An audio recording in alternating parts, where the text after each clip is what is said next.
Hey friends, welcome back to the next video. And again, we would like to dive deeper into time intelligence. Let's cover a scenario which is often used in company contexts, which is something like the running total 30-day sales. So that means we would like to cover actually the total amount of sales or total amount of profit or total amount of cost, could be any kind of measure, but in a running 30-day window. Meaning, for instance, today, we would like to see the last 30 days. And then tomorrow, of course, this 30-day window should shift on one day, right? That's what I want. So a dynamic 30-day, so a rolling 30-day window. So how can we create this? Let's dive deeper into that. At first, let me actually name this scenario analysis, and then I will use simply a new report page. Get started with that. So let's have a look at, in this case, our date first. And this time I'd like to see my date not in a hierarchy, but I'd like to see it on a daily level because we want to cover the 30 days on a rolling window. So let's right click here and say date, right? Here we go. And we got now each specific day in here, which you can format if you want. So if you select the date here, you have the option here to format it differently. Also, because currently the weekdays are displayed in German, this is just because my current 𝗙𝗶𝗷 setting is here, location in Germany. But of course, for you, it would look a little bit different. But of course, you could also use a short date. If I take this option, then the weekday gets removed from here, right? At least like that. So it's up to you what kind of, well, in this case, date you prefer. So let me just check that. I think I go with the long date for now. So hopefully that's fine for you, even though it's a German date. But as I said, for you, it should look different, so it shouldn't be an issue. Okay, so then let me actually add the total sales here. So let me tick this option. And we see here for each day, now we can see total sales, starting on the 4th of July in 2020. This was the value there. On the 5th of July, it was this value. Then on the 8th of July, it was this value. And this exactly covers, again, the normal problem with our orders table, because we had no orders on each day. This, for instance, means that on the 6th, on the 7th of July in 2020, there were no sales. This is why this specific day is skipped. And that's why time intelligence based on the order date in the orders table might lead to issues. And that's also why, best practice, we import a dates table. So, having said that, let's explore how we can cover a rolling 30-day window in here. So, to do this, we will use a formula which is kind of similar to what we have done before. If we cover the cumulative sales, remember what we did here, we simply checked whether the dates table is actually less or equal to the maximum order date. Now, we could actually modify this a little bit, because we can say it should be within the range of the maximum order date, which is always the current date in the visualization, and the order date 30 days before. And that's exactly what we do. So let's actually create the measure, right click here on the measures table. So after we understood the basic idea behind the measure, and let's now calculate that. So let's say here, will be our rolling 30-day sales. Could also say running total 30 days. It's up to you, or cumulative. It's not cumulative, so it's really a 30-day, or it's cumulative for the 30 days. But let's say rolling 30-day sales. Okay, so let's say equal. And how can we calculate that? Well, we could say we want to calculate. That's the right keyword, because remember, we need to modify the filter context.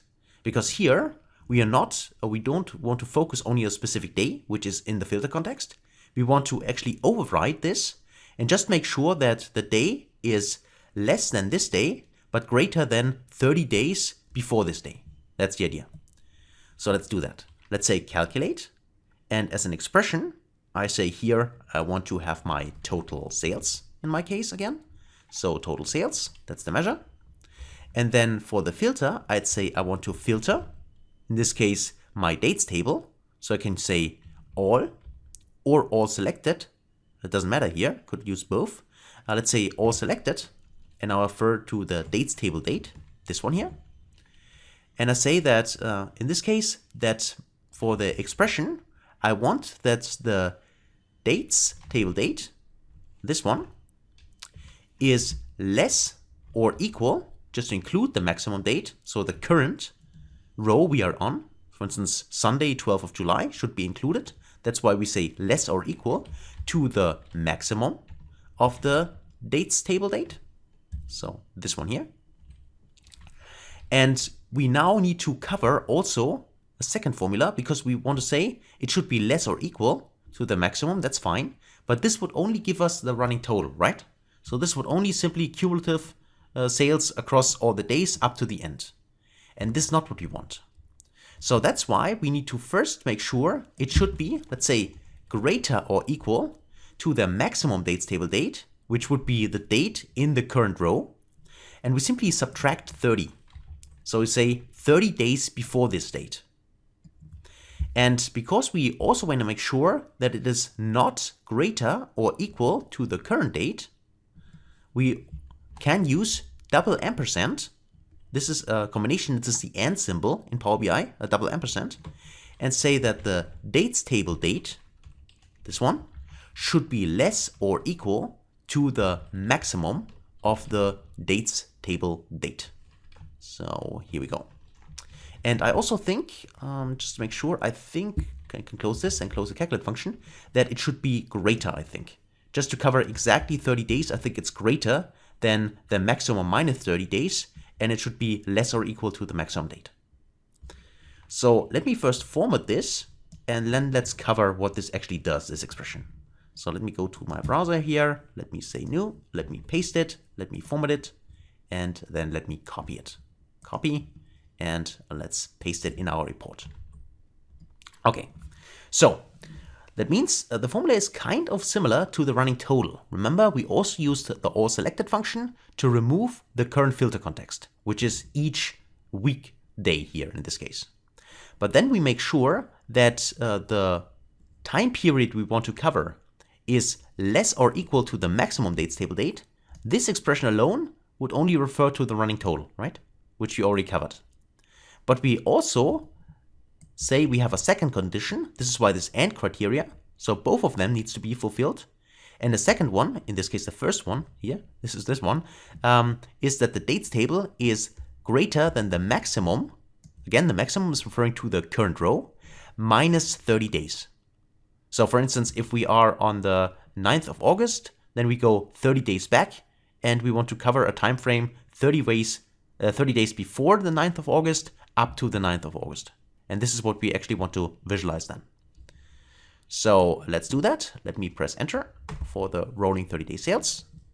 And now we got our measure in here. And now, of course, go maybe in the formatting pane and just increase the value size. So I'm sorry for not doing that earlier, but let's say 14, so you hopefully can see the values better on your screens. And now let me just tick the table one more time and click on the rolling 30 days. I tick this option, and now you see what we get in here. So you see that for the rolling 30 days, because it's based on the dates table, this means that also other days in between are now covered, even though we have no sales in them. But you see that it starts with the same value as we have here, but then it is simply the sum of the first two. The same is true here, we don't get any new sales. Then here, it's simply the sum of the first, in this case, 5 days, and so on. So it's cumulative, so it sums up the sales in a 30-day window.